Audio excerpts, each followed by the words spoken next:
every Who down in Whoville liked Christmas a lot. But the Grinch, who lived just north of Whoville, did not. The Grinch hated Christmas, the whole Christmas season. Now, please don't ask why. No one knows quite the reason. It could be that his head wasn't screwed on quite right. It could be, perhaps, that his shoes were too tight. But I think the most likely reason of all may have been that his heart was 2 sizes too small. But whatever the reason, his heart or his shoes, he stood there on Christmas Eve, hating the Who's, staring down from his cave with a sour, grinchy frown at the warm lighted windows below in their town. For he knew every Who down in Whoville beneath was busy now hanging a mistletoe wreath. And they're hanging their stockings, he snarled with a sneer. Tomorrow is Christmas! It's practically here! Then he growled, with his Grinch fingers nervously drumming. I must find a way to keep Christmas from coming. For tomorrow, he knew, all the Who girls and boys would wake up bright and early. They'd rush for their toys, and then, oh, the noise, the noise, the noise, noise, noise! And that's one thing he hated. The noise, noise, noise, noise. Then the Who's, young and old, would sit down to feast. And they'd feast, and they'd feast, and they'd feast, feast, feast, feast. They would feast on Who pudding and rare roast Who's beast, which the son of the Grinch couldn't stand in the least. And then they'd do something he liked least of all. Every Who down in Whoville, the tall and the small, would stand close together with Christmas bells ringing. They'd stand hand in hand. And the Who's would start singing. And they'd sing. And they'd sing.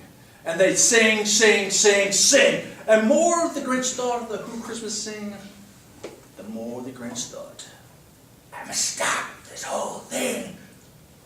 Or for 53 years I'll put up with it now. I must stop Christmas from coming. But how? Then he got an idea. An awful idea. The Grinch got a wonderful, awful idea. I know just what to do. Grinch laughed in his throat. And he quickly came up with a Santa Claus. Hat and coat. And he chuckled and clucked. What a great Grinchy trick. Why, with his coat and his hat, I'll look just like Saint Nick. All I need is a reindeer. The Grinch looked around, but since reindeer are scarce, there was none to be found. Now, did that stop the old Grinch? No. The Grinch simply said, if I can't find a reindeer, I'll make one instead. So he called his dog Max. And then he took some red bread and tied a big horn on the top of his head. Then he loaded some bags, some old empty sacks on a ramshackled sleigh. And then he hitched up old Max. And the Grinch said, "Get up!" And the sleigh started down. Toward the homes where the Who's lay a snooze in their town. All the windows were dark, like snow filled the air. All the Who's were all dreaming sweet dreams without care when he came to the first house in the square. This is stop number 1, the old Grinchy Claus hissed. And he climbed to the roof, empty bags in his fist. He slid down the chimney, a rather tight pinch. But if Santa could do it, then so could the Grinch. He got stuck only once, for a moment or two. Then he stuck his head out of the fireplace through where the little Who stockings all hung in a row. These stockings are the first thing to go. Then he slithered and slunk, with a smile most unpleasant, around the whole room, and he took every present. Pop guns and bicycles, roller skates, drums, checkerboards, tricycles, popcorn and plums. He stuffed them in bags, and the Grinch very nimbly stuck all the bags up, one by one, up the chimney. Then he slunk to the icebox. He took the Who's feast. He took the Who pudding. He took the roast beast. He cleaned out the icebox. Why, that Grinch even took their last can of hoo-hash. Then he stuffed all the food up the chimney with glee. And now, Grinch, I'll stuff up the tree. And the Grinch grabbed the tree and he started to shove. And he heard a small sound like the coo of a dove. He turned around fast and he saw a small who, Cindy Lou who was no more than 2. The Grinch had been caught by this little who daughter who got out of bed for a cup of cold water. She stared at the Grinch and said, Santa Claus, why are you taking our Christmas tree? Why? You know that old Grinch was so smart and so slick. He thought of a lie. And he thought it up quick. Why, my sweet little tot, thinks Santa Claus lied. There's a light on this tree. It won't light on one side. So I'm taking it home to my workshop. My dear, I'll fix it up there. And I'll bring it back here. And his fib fooled the child. Then he patted her head. He got her a drink. He sent her to bed. And when Cindy Lou Who went to bed with her cup, he went to the chimney and stopped the tree up. And the last thing he took was a log for their fire, and he went up the chimney himself. The old liar. On the walls he left nothing but hooks and some wire. And the one speck of food that he left in the house was a crumb that was even too small for a mouse. Then he did the same thing to the other whose houses, leaving crumbs much too small for the other whose mouses.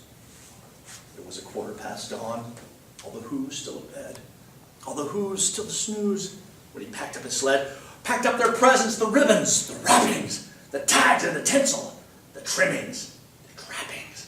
3,000 feet up the side of Mount Crumpet, he rode to the tip-top to dump it. Pooh-pooh to the holes, he was grinchiously humming. They're finding out now. No Christmas is coming. They're just waking up. I know just what they'll do. Their mouths will hang open a moment or two. And then all the who's down in Whoville will all cry, boo! That's a noise, grinned the Grinch. And I simply must hear. So he paused and put a hand to his ear, and he did hear a sound rising over the snow. It started in low, and then it started to grow. But the sound wasn't sad. No, this sounded merry. It couldn't be so. But it was merry. Very. He stared down at Whoville. The Grinch popped his eyes. Then he shook.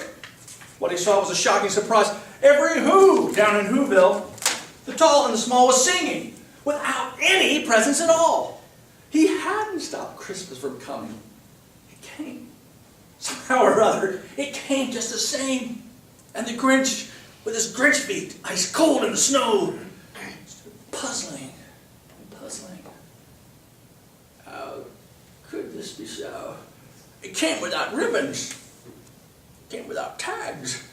It came without packages, boxes, or bags. And he puzzled 3 hours till his puzzler was sore. Then the Grinch thought of something he hadn't before. Maybe Christmas, he thought, doesn't come from a store. Maybe Christmas, perhaps, means a little bit more. And what happened then? Well, down in Whoville, they say, the Grinch's small heart grew 3 sizes that day. Then the true meaning of Christmas came through, and the Grinch found the strength of 10 Grinches, plus 2. And now that his heart didn't feel quite so tight, he whizzed with his load with the bright morning light, and he brought back the toys and the food for the feast.